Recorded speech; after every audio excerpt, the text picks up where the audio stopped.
दोस्तों, welcome to ji stories. आज हम बात करने वाले हैं इंडिया और पाकिस्तान की बॉर्डर के बारे में। क्या आपने कभी सोचा है भारत और पाकिस्तान के बीच जो ये लकीर है, इसका नाम है सीरियल रेडक्लिफ लाइन। इसे रेडक्लिफ लाइन भी कहा जाता है। रेडक्लिफ ने ही डिसाइड किया था कि कौन सा क्षेत्र पाकिस्तान के पास जाएगा और कौन सा क्षेत्र भारत के पास रहे। आपको ये जानकर हैरानी होगी कि पार्टीशन से पहले, भारत और पाकिस्तान के बीच लकीर खींचने से पहले रेडक्लिफ को भी इंडिया आया ही नहीं था। उसको यहाँ की संस्कृति, यहाँ के भूगोल के बारे में ज्यादा कुछ पता ही नहीं था। उसे एक काम दे दिया गया था और वो इससे जल्दी से निपटा के चला गया। तो इस बॉर्डर के बनने के पीछे की कहानी को आज हम थोड़ा सा विस्तार से जानेंगे। हुआ ये था, माउंटबेटन का ऑर्डर था कि वो जल्दी से जल्दी इंडिया खाली करे। और माउंटबेटन को इससे पहले एक काम यह भी था कि वो भारत और पाकिस्तान को दो हिस्सों में बांट दे। तो इसी के लिए रेडक्लिफ नाम के एक बैरिस्टर को इंडिया बुलाया गया।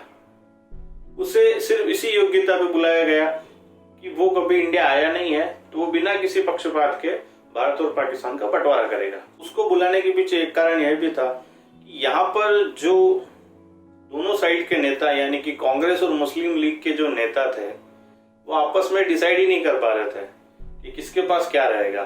तो इस समस्या को दूर करने के लिए रेडक्लिफ को यहाँ इंडिया बुला लिया गया। रेडक्लिफ 27 जून 1947 को इंडिया में आया और आपको याद है कि भारत को आजादी मिली थी 15 अगस्त 1947 को। तो आप अंदाजा लगा सकते हैं कि सिर्फ 5 हफ्ते के दौरान ही उसने सारा काम खत्म कर दिया। भारत आने के बाद रेडक्लिफ के सामने बहुत ही चुनौतियां थी।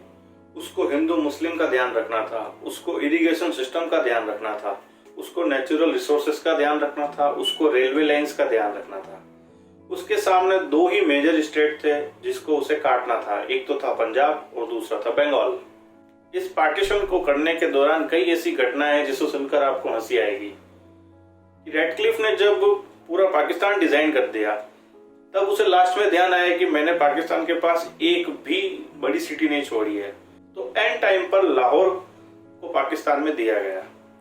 फिर किसी ने बताया कि जम्मू कश्मीर तो भारत में है, पर जम्मू कश्मीर जाने के बीच का जो रास्ता है वो पाकिस्तान में चला गया है। तो फिर गुरदासपुर को इंडिया में डाला गया। मुस्लिम लीग के एक नेता ने रेडक्लिफ को यह कहा था कि मेरा परिवार गर्मी की छुट्टियां बिताने दार्जिलिंग जाता है, तो उसे ईस्ट पाकिस्तान में डाल दीजिए। और ऐसे ही मुर्शिदाबाद का ध्यान आया कि अगर मुर्शिदाबाद को इंडिया में नहीं रखा गया तो नॉर्थ ईस्ट हम जाएंगे कैसे। देखिए, इस तरीके से तो पार्टीशन हुआ है। जब ये पार्टीशन हो रहा था तब इंडिया में भयंकर दंगे हो रहे थे।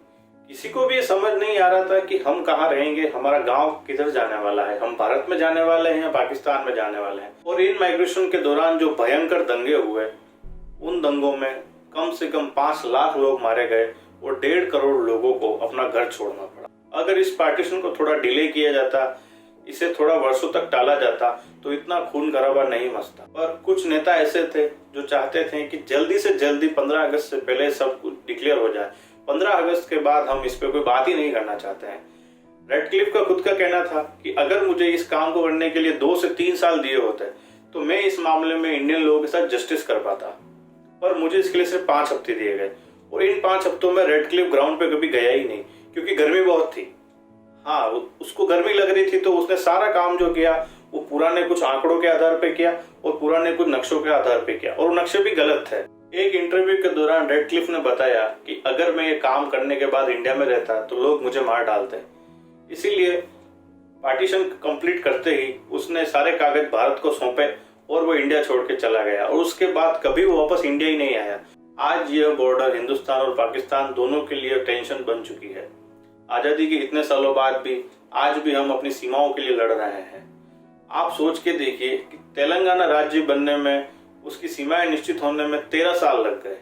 एक राज्य को बनाने में 13 साल लगे, उसकी सीमाएं निश्चित करने में 13 साल लगे, पर भारत और पाकिस्तान को केवल 5 हफ्तों में ही पूरा कर दिया गया। अगर भारत और पाकिस्तान को बनाने में इतनी जल्दबाजी नहीं की गई होती तो काफी जानें बच सकती थी, काफी परिवार उजड़ने से बच सकते थे और ये न्याय संगत डिवाइडेशन हो सकता था।